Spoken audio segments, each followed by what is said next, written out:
prayer, and we're presently studying in Proverbs chapter 10, verse 1. That's where we presently find ourselves, and we're talking about parenting from Proverbs chapter 10, verse 1.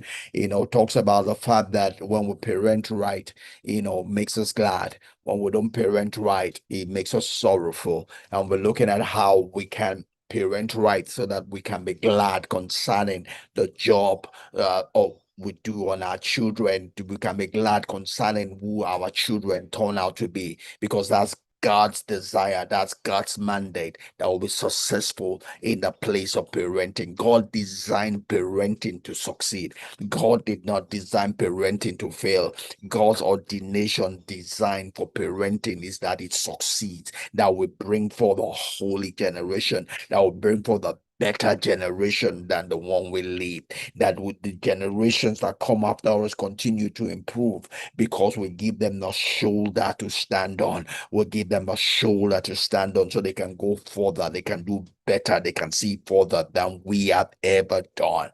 That is the intent of parenting. That's the intent of passing a baton from one generation to the other. Parenting is a place where we pass the baton from one generation to the other, and the next generation after us ought to be better than us, because they should leave the benefit of that which we have done, benefit of that which we have seen, benefit of that which we have learned. I was just sharing with one of my colleagues this morning. If it's taking us 60 years, to get matured, it should not take our children the same 60 years, because we can share with them the things we learned in 60 years, so that they can catch it almost like much earlier than we did, so that they can then improve thereon. That is what parenting is all about, being able to pass on to our children, the next generation, the benefit of our learnings, the benefits of our discovery, the benefits of both our failures and our successes, so they can stand on that and do better. When we don't do that, then we become failures in the place of parenting. So tying back to Proverbs 22, verse 6, it says, train up a child, so it's a job to be done. Parenting is a job to be done. It's not something that is done passively. It has to be done actively. We get involved in the process of parenting. We shared yesterday talking about the fact that it's not about us, but it's about our children. We cannot parent if we don't understand our children. If we don't see them, we can't help them. If we don't see them, we can't help them. Parenting is not about us, it's about our children. It's about making them to go the path they ought to go.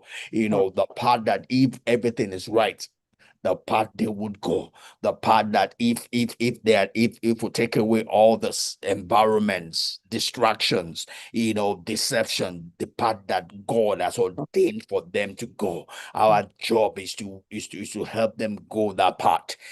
So first of all, we have to discover that path, because we can't take them on that path unless we discover that path. And one of the ways we discover it is by observing them, attending to our children, just like a waiter will attend, to the guests. Our job, parenting, is a place of attending to, because we cannot understand our children unless we attend to them. It's the same thing also in marriage. You cannot increase or better your relationship if you don't attend to your spouse. So a lot of people go into marriage with preconceived notion of what their spouse should be or who their spouse are.